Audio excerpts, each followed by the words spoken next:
everybody, it's your man James, Mr. Quentin Treasures, back again with some more video action for you.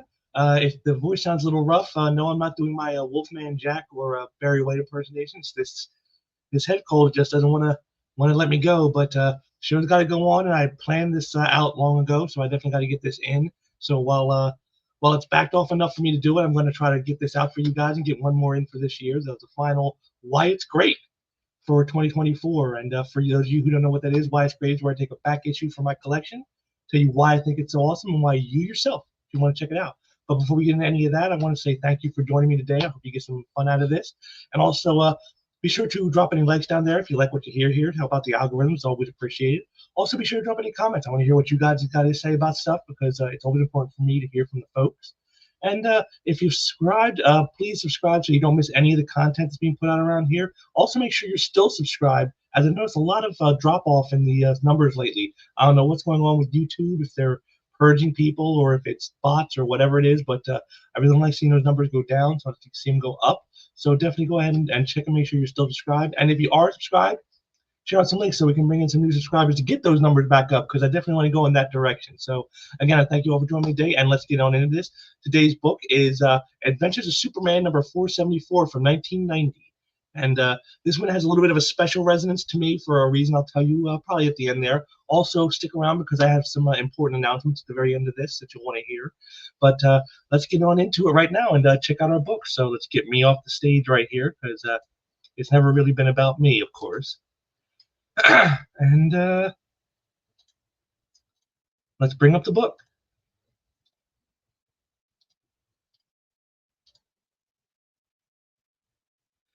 And here we are, Adventures of Superman number 474 by Dan Jurgens and Art Thibert. Now, I just love this great cover here. I love the image of like a distraught Superman, like ghostly in the background here, with the accident in the foreground.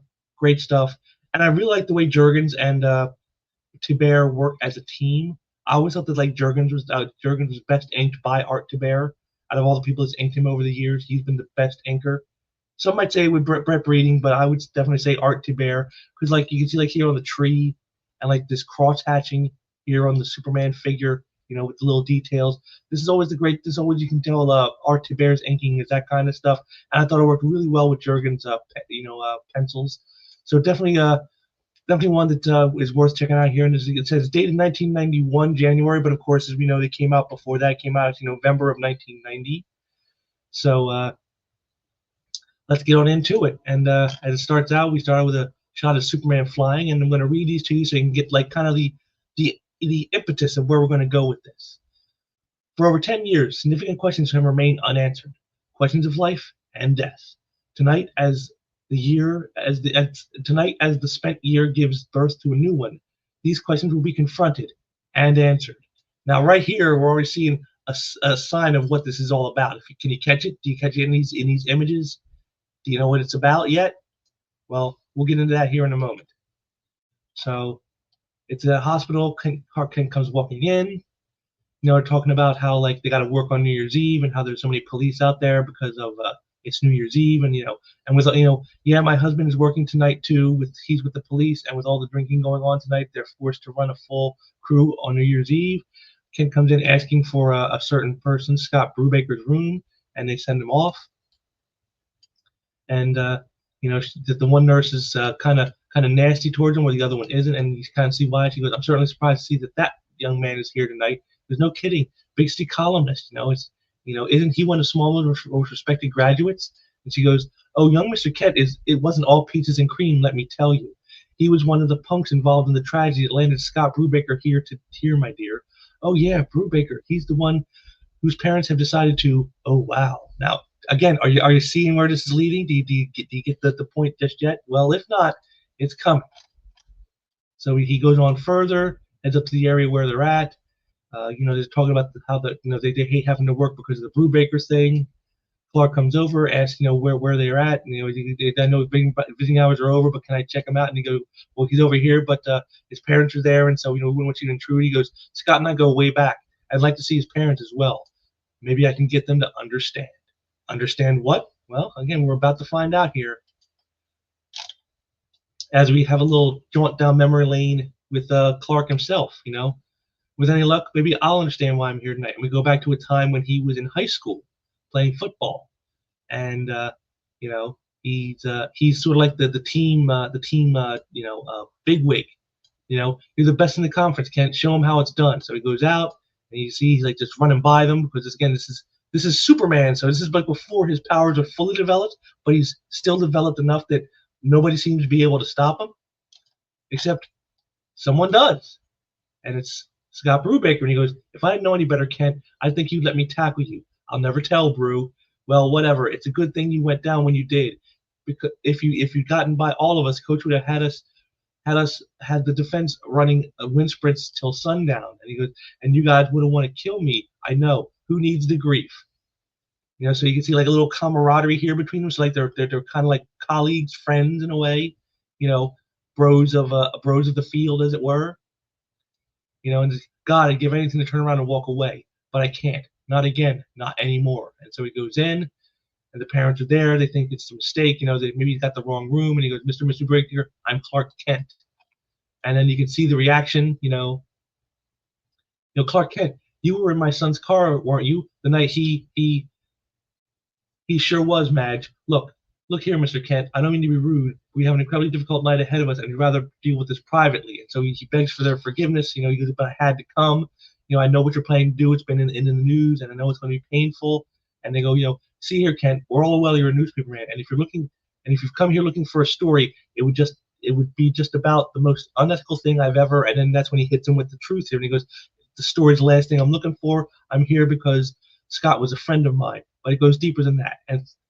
And though he's been in a coma all these years, and I haven't even seen Scott since, well, that time, I feel a kind of connection with Scott, a connection that makes it important for me to say goodbye before he dies. So now you see what it is.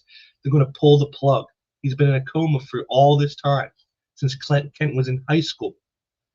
And somehow he feels a deep connection. Now, how does this connection work? Well, we're going to find out here. And so he goes in and he starts to tell him what happened. The father's like, this is painful and your presence isn't helping. He goes, "Mr. Brooker, I didn't come here to hurt anyone. I know you're surprised by this since Scott and I weren't the best of friends, but as I said, there's a connection." And we go back in time, and this is, Scott comes pulling up while Clark and Pete Ross are walking on the way home, and he asks him, "What's going on?" He goes, "Nothing gives, Kent. You made me look good today, and I knew you had to like it home, so I figured I'd return the favor." So he gives him a lift home. And you can see here, they kind of like, again, like that whole bros thing of like, that they're all on the team, so they're all kind of friends that way because they all got the connection to being on the football team. Clark tells him how much he'd love a car like this, and he goes, "Just tell your folks you got to have it or else." He goes, "It won't work to make me save for college." He goes, "Bummer, Kent. Oh well, next stop, Squaresville Farms." And so he goes, back then there was little socializing between town kids and farm kids. And Scott and I were starting to overcome some of that before the incident. And so that's how you came to be at our house at our house that night. That night incident. My God, Scott's about to die, and we're afraid to even talk about what happened. And yet at the same time, we seem unable to stop talking about it. He goes, I wish we could get that night back. He goes, I'd give anything to have prevented this. And he goes, the parents are blaming themselves. They had no idea that when they went out that night that this was how things would turn out. And Clark goes, maybe not, but that New Year's Eve night there was plenty to drink at the party, and with all the kids there, it made for a volatile combination. So a night of drinking on New Year's Eve many years ago. And you can see right here they show up at the house. His friend Pete is like kind of sucked in. He wants to fit in with the in crowd. You can see, "Come on, Clarko, this is more than just a party, but we're the only farm kids here tonight." So they're kind of like the token farm folk in the city folks party. You can see here, Lana even notes it, better keep our eyes on Pete. He wants to fit in with this crowd so bad he'd do anything. And I feel there might be some drinking here. And so, they go in, and, Scott meets up with them, and, but you can see like here, you can see that the sort of the clickiness of high school is right here on display. I didn't realize Scott planned a prayer meeting tonight. Yeah, I thought those goody two shoes types were too good to hang out with us. They're here to spike the booze with punch. So you can see right here, it's the whole like thing of high school. We all know that these types of mentalities that exist. Someone's not good enough. for to hang out with you, and I like that about that. So it's got that real feel of like, again, as someone who was bullied in high school myself, I know how this is. I know this mentality very, very well. So Scott starts passing out some brews. He gets one to Pete, and Pete jumps right on it. He Then he tries to give one to Clark, and he passes.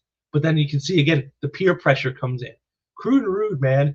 You too pure to party like us. Come on, Kent. You aiming for a seminary or something? And then Pete really hits him with it. He goes, "Look, hey Clarko, are you nuts? It's not like we're not old enough. It's not like we're not old enough. You want the whole gang to think we're a bunch of nerds? I mean, the whole town is going to figure us for weak sisters. Don't be such a straight arrow, okay? Just join the crowd." And then what the heck? And then he does it. Even Lana, he's here, is taken aback by Clark's willingness to give in to the peer pressure. So the night goes on, and then time goes by, and it gets late. You got to try to find a way to get home.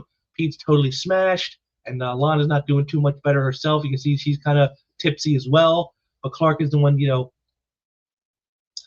says, I know what I know what I think. I think we're drunk. I think I'm going to be sick. Really? I don't feel a thing. Like I've been drinking soda or milk. There it is. See, that's again the Superman powers sort of asserting themselves even when he was younger. This is how they are. So Scott here's going to need a ride home, so he's going to give it to him, and he goes, "You've had quite a few beers, Scott. Maybe I think maybe I should drive." He goes, "No way, Jose. Nobody drives these wheels but me." And so they head out, heading back to the farms, and then Scott decides, he goes, "How about we give up the sissy juice for something with some kick?" And he pulls out some whiskey, passes it back to Clark. Your choice, Kent. You can either sit back there and fuss like an old hen, or you can join the party like the rest of us. And then he thinks about it, and this time he sticks to his guns and he passes on it. No, I'm not going to do that. Let's have it your way, Boy Scout. And here I was thinking you were a cool guy. And then again, even Pete, you want to make us look bad or something, Clark? So then he tries to get Pete to do it, and he's like, "But I'm not feeling so good. Hey, that car!" And boom, an accident happens, and it's like, "Holy cat, Scott! You just ran through a stop sign." "I did? Nah, you're just seeing things." Just brushes it right off like it's no big deal. So then, as they head on back, "Look, Scott, I think you better pull over right now and let me drive." "Cool it, Kent. We'll be at your place in a second. Why can't you be as relaxed as Ross? He's falling asleep. He's so mellow. Considering all the time he spent in front of the keg, I'm not surprised. Actually, I think he'd probably rather sleep than watch you guys snuggle in the back." And that's when he gets a little catty here, telling him how, like, heck, everyone in school except you two knows that Ross has a hots for Lana. With straight A, Mr. Straight A super jock Kent in the way, he's going nowhere fast. And then they tell him to keep his eyes on the road, and well, that's when it happens. The accident. There it is. He's in the wrong lane. He crossed the lines, and he goes in the wrong lane. The accident, and then I'm alive. I'm alive. And it's like, wait, Lana. And so he survives. And see, once again, the superpowers sort of asserting themselves, protecting him, even though he's not the full power yet. He gets Lana out, and she and Pete didn't fare nearly as well as he did. And then Pete asks what happened, and we can see Scott's in a really bad way. And he goes, "We were stupid, Pete. That's what happened. And now we're going to pay the price." So turns out that the guy, the truck, he says he's running me off the road, but I called an ambulance. He goes, "Thanks, mister. It looks like we're sure be needing them." But he goes, "But unfortunately, they couldn't do much for Scott because he was already in the coma."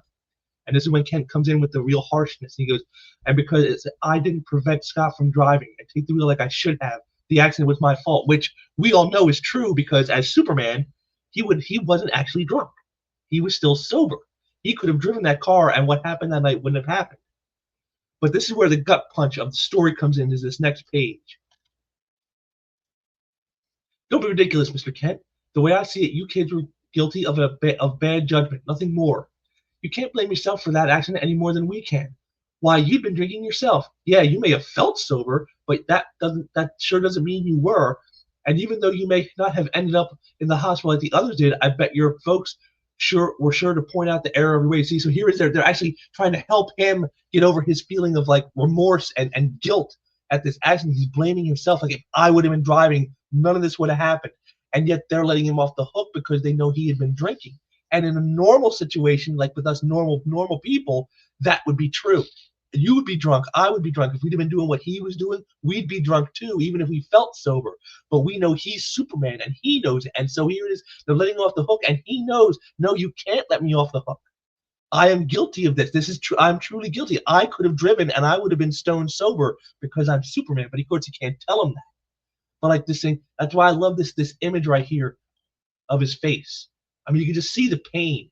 He knows what they're trying to do. They're trying to let him off the hook because they think he's just a normal human being, but he's not. And he knows he's not. And he knows that what he said was true. If I'd have driven, this wouldn't have happened. But, he's to blame. And yet they want to let him off the hook the way you would anybody else. And yet he's not anybody else. He's Superman. And then we get the bit here where he's with his parents, and they're like telling him how disappointed they are. And he goes, I guess because, he goes, how could you do this? He goes, I guess because everyone else was. And when Scott offered to take us home, I knew I let him drive, even though I knew he was drunk, and he goes, and alcohols and cars don't mix. And then that's when he hits him with like, hey, this, I can't believe I got out of this without a scratch. He goes, it's like the time that bull trampled me when I was a kid and I didn't get scratched either. I must have a guardian angel. And they go, whatever it is, just we don't want you taking these chances. You have a responsibility, Clark, to watch out for your fellow man. And he goes, you're right, Ma. You may have thought you're right, Ma. You may have thought you were sober, but that doesn't mean you were well enough to drive.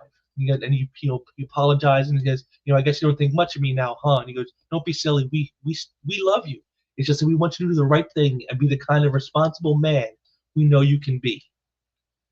And he goes, strange, until tonight, I didn't know if I ever realized what a profound impact that accident had on my life.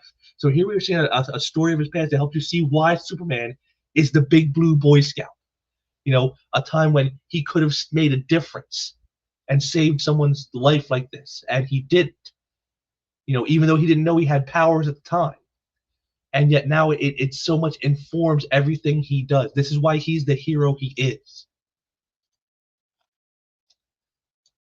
It taught me that there's only one way to live life. You got to do the right thing.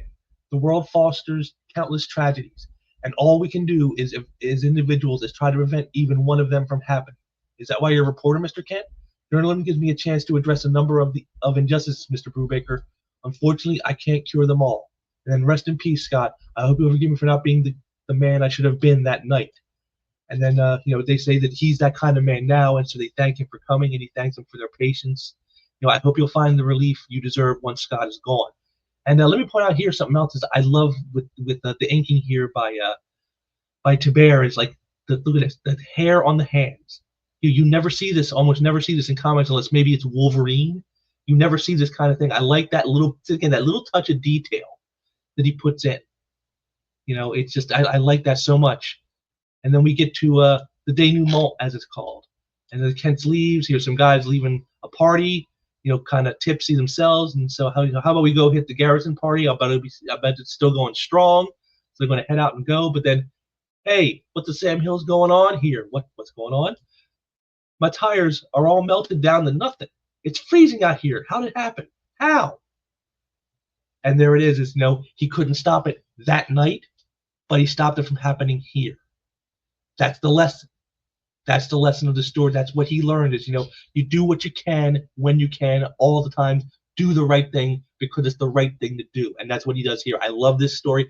This could very easily fall into the heading of like a PSA, but Jurgens never takes it there. He keeps it much more about the character himself. Like I said, that great sequence right here, the emotion in the expressions of the faces, the one where he, look at him here, almost all in darkness, as he's blaming himself. The accident was my fault. You can see, and the parents' expressions. I love this. This is what prevents it from being just another PSA type of story. And and I do like the little bits here. You get like the scene here where he's talking about how Pete has a thing for Lana, which of course we all would later learn they would end up getting married. So that I liked how they brought that in. Clark giving into peer pressure, something you wouldn't expect. And of course, the whole thing about the townies and the school kids, and the farm kids. I like that, the clickiness. You saw that at the party as well. Again, it's these little moments to prevent this from becoming like just like a little sermon about drinking and driving, which really is kind of what it is. But they make it entertaining. They make you care about these characters. You care about Pete Ross. You care about Lana Lang. You care about Clark Kent. You even care about the Brubaker kid here, Scott Brubaker. You even care about him. These are all people, you know these people. You've met people like these. This is a story meant to make you feel something.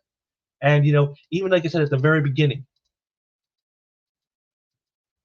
right here. See, there it is. Judge rules in right to die case. This is right here, right from the very beginning. They're telling you what it's about. Right here. Did you get that? Did you catch that when we first looked at this page? And again, I just love this page. The close up to pull it slowly pulling back. I like that shot. And again, so much dark shadow, like kind of like almost like he's being shadowed by the past. It's weighing on him. I like that. This is a great story. It's got a lot of heart. It's got a lot of insights. I really enjoyed this. Again, Jurgens prevents it from becoming a very sermonist type of story and just more like a slice of life type of moment.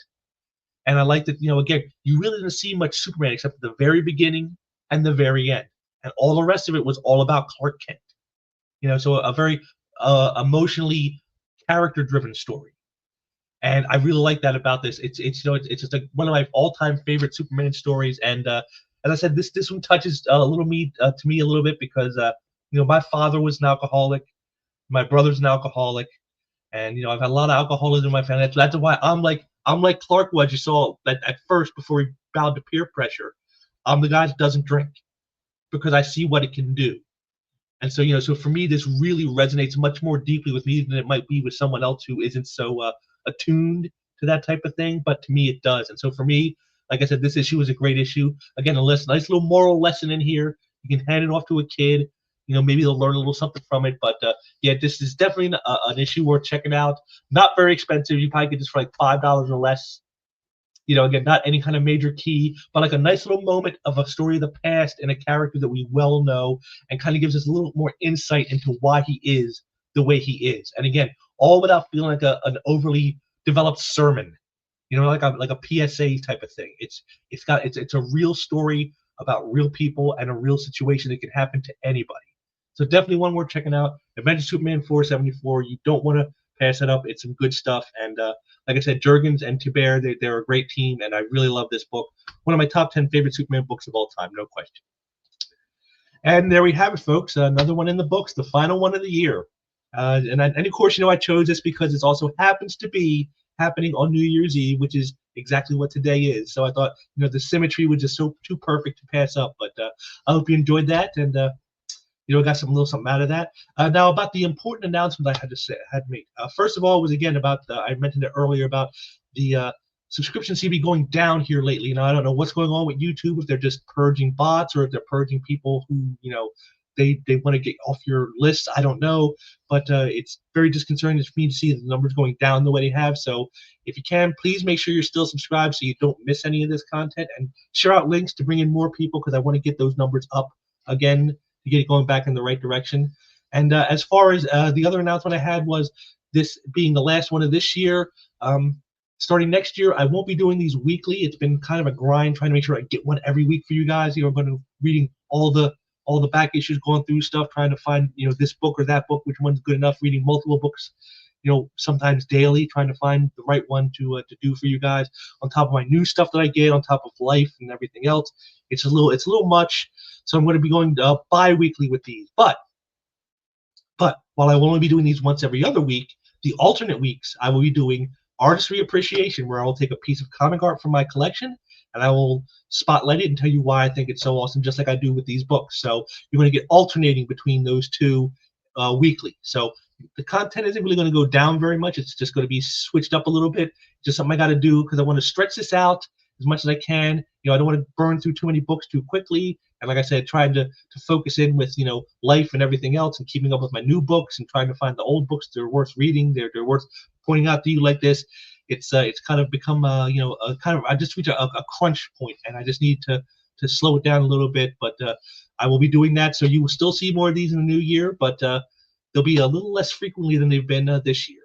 So I hope you guys will be checking those out, as well as the Artsy Appreciation. I really enjoy doing those as well. So And of course that'll give me more time to work on stuff like the sequential art showcase and the creative conversations, so I can do more talking with creators rather than have to worry about getting down here to make a lot of videos, so I can keep the weekly grind up on the why it's great and whatnot. So, and of course there will always be what's in the box whenever I have some cool stuff to show you guys. So there will still be plenty of stuff coming out this next year, but it's just gonna slow these down just a little bit for my own sake, my own health, as it were, all things considered. So, but I thank you again for joining me today. I want to say go out there and have a great time this New Year's Eve. But again, be responsible. Learn from our story here tonight, so that you don't end up in a situation just like that. And also, just want to remind you that as this is going up in a few hours, I'll be having the final video of the year on the channel here, my premiere video of In Memoriam, where I'm going to be talking about all the great comic artists who've passed this year. And I feel it's important to do that because it's something that I've been doing for the last few years, and I just think it's important as someone who indulges in this stuff so much, both the art and the books, that you should talk about the people who have passed that are no longer here, to give a nice remembrance to them for all the great entertainment they've created for us. And so that will be coming up in a few hours. I will be there in the chat when it premieres, and I hope you guys can be there with me. And hopefully, again, just something a little fun, something a little, not quite as light and fun as this, but it's something that I feel is important to do. So it'll be the final video of the year. I hope to see you there, and I'll be back soon with some more stuff in the next year, in 2025. And until next time, take care.